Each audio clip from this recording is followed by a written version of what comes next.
ভাই মানতে পারতাছি না, বুকটা একদম ফাইটে যাইতাছে। আমাদের জেবি চিতা মানিক তৌহিদুল ইসলাম সিয়াম আর আমাদের মাঝে নাই। সত্যি কথা ভাই, আমি এই খবরটা যখন শুনছি তখন থেকে আমার চোখের পানি পড়তাছে। আমি যখন ইউটিউবে আসি নাই, আমি তখন থেকেই জেবিরে সাপোর্ট করি। এর একটা মূলত মেইন কারণ নাইম আলমের জন্য। নাইম আলম আমার খুবই ফেভারিট একটা ইউটিউবার।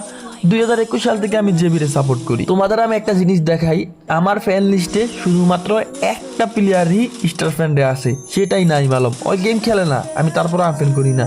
নাইম আলম আমার খুবই ফেভারিট ইউটিউবার। আমি ভাই যখন গেম খেলা পারি না, বুঝি না 2020 সালের দিকে, তখন 20 না 19 সালের দিকে, তখন আমি নাইম আলমের গেম প্লে দেখে খেলা শিখছি, যেটা সত্যি কথা। আর যেই টুর্নামেন্টে জেবি থাকতো, ওই টুর্নামেন্টে আমি সব সময় জেবির সাপোর্ট করছি, সব সময়। আর আজকে খবরটা শোনার পর খুবই খারাপ লাগতেছে। চিতা বাংলাদেশের একটা ফ্রি ফায়ার স্পোর্টসের লেজেন্ড ছিল, লেজেন্ড। যাই হোক, সবারই একদিন মরতে হইব। দোয়া করি আল্লাহ যেন চিতার ব্যস্ত নসিব করে, আর আমরা একটা ফ্রি ফায়ার